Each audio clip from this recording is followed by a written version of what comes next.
and this video is about interesting facts about the Day of Atonement, Halloween, and the connection to Noah's flood.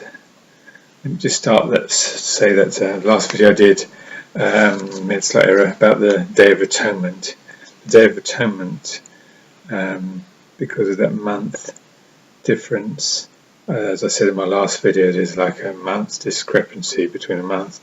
A Day of Atonement would then fall on the 30th to 31st of October, not the 10th of November. Well, I said I did write it in the comments in my last video, but just to clarify that. So if it's a month back, if everything's a month mixed up on the calendar, then the true date of the Feast of Trumpets would be between the 21st and 23rd of October, and the Day of Atonement would be 7 days after, would be between the 30th and 31st of October, which happens to fall on the Halloween time. An interesting thing about Halloween and its origins, let me just tell you some facts about that.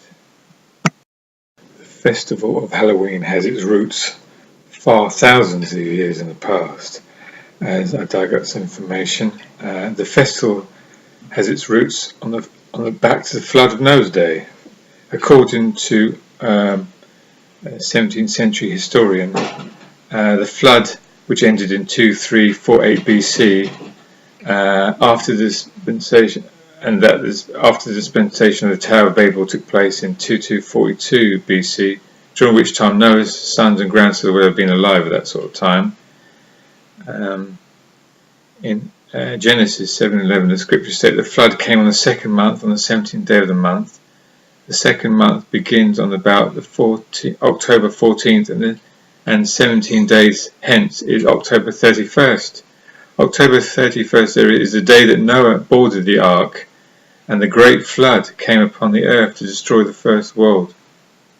1 year and 10 days later, Noah left the ark on Mount Ararat. So the floods came on that day, October 31st, Halloween, and it's been celebrated as the Day of the Dead ever since, throughout its roots in history. Throughout history, they always talk about the flood. In ancient Assyria, the ceremonies for the souls of the dead were in the month of Asharam, if I said it right, which is in mid-October to mid-November. In Egypt, it has been known for a long time that Osiris' box or coffin, which floated on water for a year, was a distorted Egyptian memory of the flood. A well-known Greek historian in the 1st century AD stated that Osiris, the Egyptian god of the underworld, was on the 17th day of Arin, corresponding to an October-November timeframe, placed tightly in a box put afloat on the waters. Also in India, they celebrated the dead, which began in November time. Merely Anglo-Saxons called November Blood Month, while Celtic inhabitants of Britain observed the beginning of their year in November. So even the rabbinic, throughout history, the flood's been celebrated on that time scale. So that's quite interesting fact. Let me just show you some more interesting facts. Being in the Jubilee year is very significant. Let me just show you why. The word Jubilee in the Old Testament is from the Hebrew word Yobel or Yovel, meaning a ram's horn, trumpet or cornet. If someone announced the Jubilee, they would be actually blowing a trumpet, and all of the congregation visual will be able to hear it. So the year of Jubilee is associated with the blowing of the trumpet, and we are in the year of the Jubilee as well, which is interesting. It speaks about it in Leviticus 25:8-12. You shall count 7 weeks of years, 7 times 7 years, so that the time of the 7th weeks of years shall give you 49 years. Then ye shall sound the loud trumpet on the 10th day of the 7th month. On the Day of Atonement you shall sound the trumpet throughout all your land, and you shall consecrate the 50th year, and proclaim it liberty throughout the land and all its inhabitants. It shall be a jubilee for you, when each of you shall return to his property, and each of you shall return to his clan. That 50th year shall be a jubilee for you. In it you shall neither sow nor reap what grows of itself, nor gather the grapes from the undressed vines, for it is a Jubilee, and it shall be holy to you. So on the Jubilee year, on the Day of Atonement, the trumpet sounded to proclaim liberty. Again, that's like twofold, as we will be liberated from our sinful state and liberated. Hopefully, possibly on the Day of Jubilee might be a very significant day. Who knows? Only time will tell. Speaking of Jubilees, there was a prophecy 800 years ago by a rabbi called Judah ben Samuel that prophesied about Jerusalem. And let me just tell you some information about that. So some 800 years ago in Germany, Rabbi Judah ben Samuel, before he died in the year 1217, prophesied that the Ottoman Turks would conquer Jerusalem and rule the holy city for 8 Jubilees. So 8 Jubilees equals to 400 years. And accordingly afterwards, according to Ben Samuel, Ottomans will be driven out of Jerusalem, which will remain a no man's land for 1 Jubilee. In the 10th Jubilee, which is 2017, the Messianic end times would begin, according to his prophecy. And it did come true. For 400 years, the Ottoman Turks did own Jerusalem, and after that, when they were removed in 1917 by General Allenby, as I spoke to you about in my earlier video, I spoke about that, and then it became a no man's land, and eventually next Jubilee, 1947, so not 1967 is the 6-Day War when they recaptured Jerusalem. So it was 50 years after they recaptured Jerusalem. According to his prophecies, it all became fulfilled. And he said the next Jubilee after that, which happens to be on the 2017, he said it would be the beginning of the Messianic reign. So we'll see if that comes true. Also, another interesting fact about the end times that we know we're living in the end times is another prophecy was given hundreds of years ago by Saint Malachi.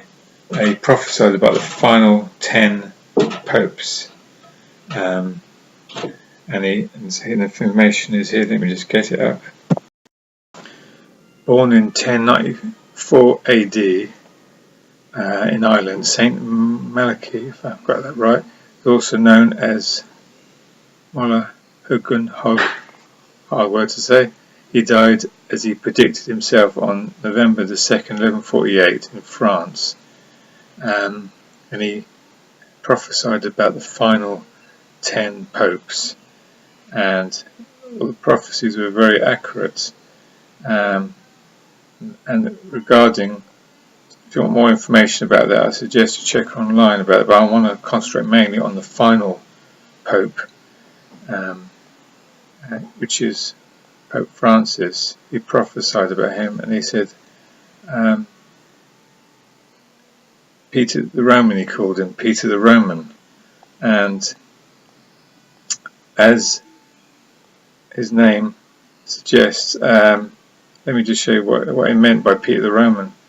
A newly elected, hold on. Sorry for the interruption, I had to move.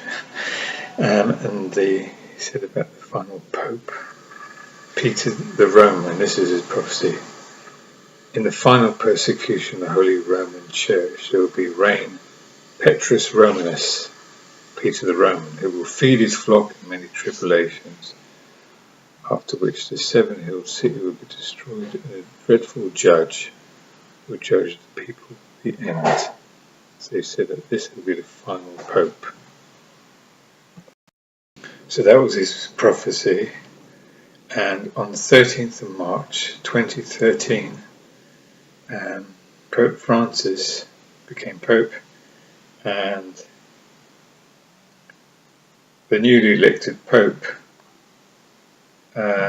Giorgio Mario Bergoglio of Argentina, asked the Vatican crowd to bless him as he starts his new journey, and this is some information about that, about the prophecy regarding calling him Peter the Roman. Giorgio Mario Bergoglio, I'm not really good at names, and that's his true name for Pope Francis, was an Argentine cardinal of the Roman Catholic Church. He was the current Archbishop of Buenos Aires, serving since 1998. He was elevated to the cardinal in 2001.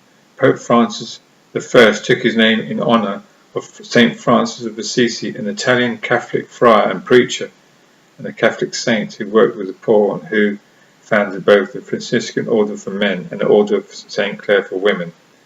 Something that may play into this, which has been overlooked by many, is the fact that Francis of Assisi was born in Italy.